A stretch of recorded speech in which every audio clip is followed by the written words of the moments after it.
Hi, good afternoon, Mrs. and Mrs. Talbot. Thank you for coming in today. I would like to share with you the plan that I've developed for us to go over and for you to use today and in your future for your financial well-being.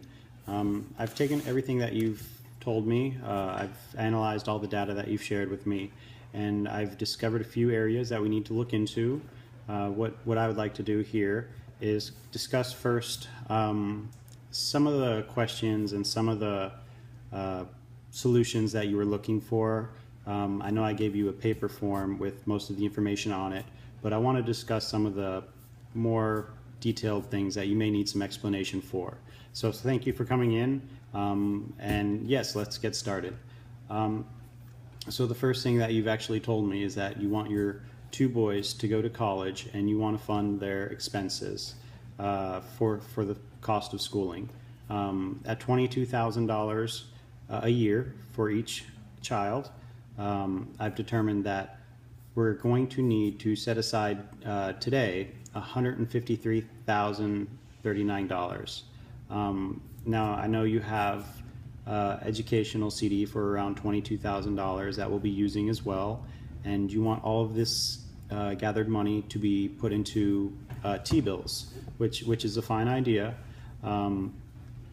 What I've also kind of determined throughout that is that your portfolio, where we'll be taking the rest of the money, there are some areas that haven't been earning a lot of returns for you. So we'll definitely be able to set aside that money today and put it into those T-bills, so your children will have a future of college that'll be paid for.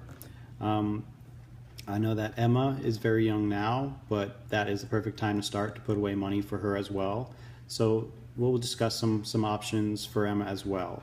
But what I would like to say is that the sooner we start, the better off she's going to be when it comes to money and providing for her educational future as well. So one thing I would recommend is we need to cut down on some of the funds in your portfolio that have been receiving not very good returns, as well as being charged a 4.5% broker fee. I know that the money that was left to you, Ms. Talbot, it was left to you, and you gave a broker kind of the right to handle that money for you. I've done some analysis, and it doesn't look like his portfolio's structuring has earned you a lot of interest or dividends. So we definitely want to look at that, take some of those, take some of the power back from him and put it in your own hands to make sure that you're taking care of your financial future as well. So you, Mrs. and Mr. Talbot, you both asked me to take a look into your retirement needs. I've done that. You told me that you wanted 80% of your gross income to be available to you when you retire. Through a few calculations, I've determined that you're going to need $99,200 in today's dollars each year at retirement. So the cash needed at the first year of retirement, it's going to be around $2,355,000. Now this balance is going to be needed to fund your retirement at the 10% retirement return that you believe your portfolio will have for you, and this will fund you for 25 years of the retirement. And we have 17 years to gather that money. So I believe if we work at it today and keep on track, we could definitely get there. One of the greatest things that you've done is establish some of your savings accounts for retirement. While I'm talking about that now, I might as well say that the biggest area that I've seen that we can improve on is for you to add to your 401k plans with your employers.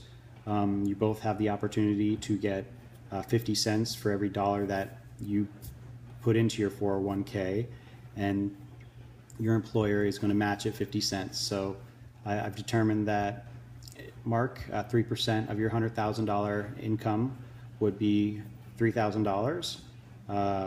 So you have opportunity to get $3,000 from your employer.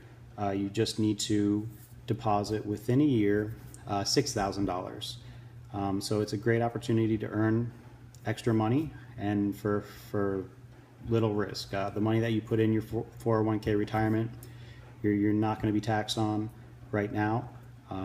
So money that's not taxed on right now will grow in the future and provide you with the future income that you need and want. And the same thing for you, Maria. Your employer is going to put in 50 cents for every dollar that you provide to your 401k. So that's a great opportunity to save for your future. In recommending an emergency fund, I've determined that we should go with 3 months of your salary.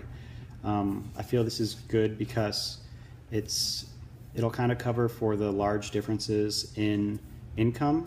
If we can put 3 months away of the combined salaries for both of you, that'll be a great savings plan for an emergency situation.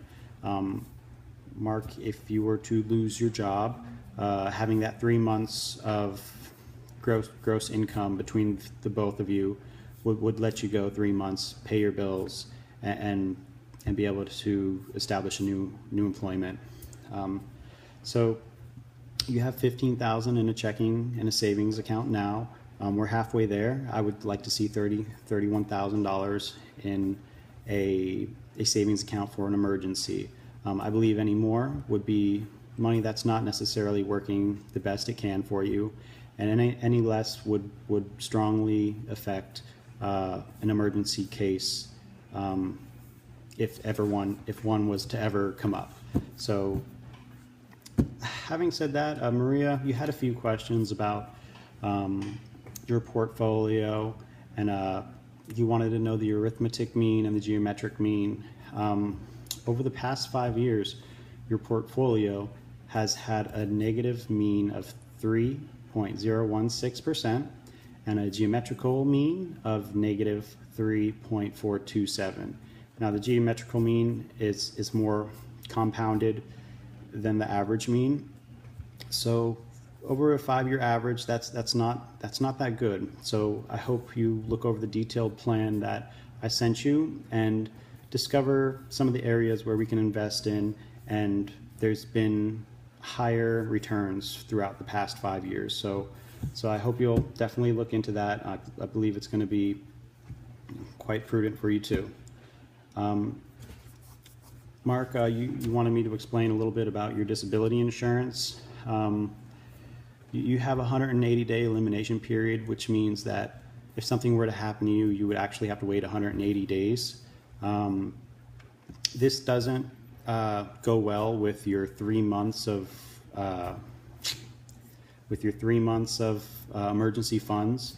So I would suggest we look into a policy that has a smaller limit, like a 90-day blackout period or elimination period. Mark, basically, if you became disabled, your current policy will give you 60% of your gross income. That's going to come to about $5,000 a month.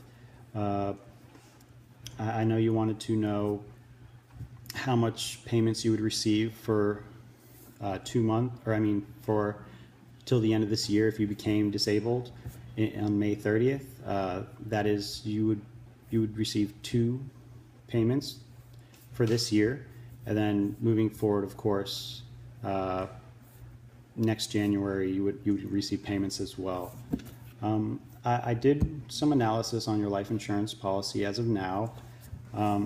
We would want to look at raising Mark's policy, making sure that we establish the beneficiaries as your family. The dollar coverage of the insurance policy we'd want to see is somewhere around $917,894, and this would provide your family with the income that they've always had, kind of providing them with the money they would have received if you were around to help out. So it's definitely a little bit too low now. I believe it's only at around 100,000, and that's going to your estate. So we definitely want to look at establishing a higher insurance policy, and it could be a term insurance policy, so we won't pay too much. And it'll be kind of termed so that as the years go on, less coverage will be available, but the price wouldn't be so high. So it's a great way of kind of providing for your family and not paying an eccentric amount. So, you know, Maria, your sister, she's asked me a few questions, and I haven't been able to provide her any of those answers because our confidentiality between me, you, and Mark. But she has some questions about being the beneficiary of some designations or some accounts.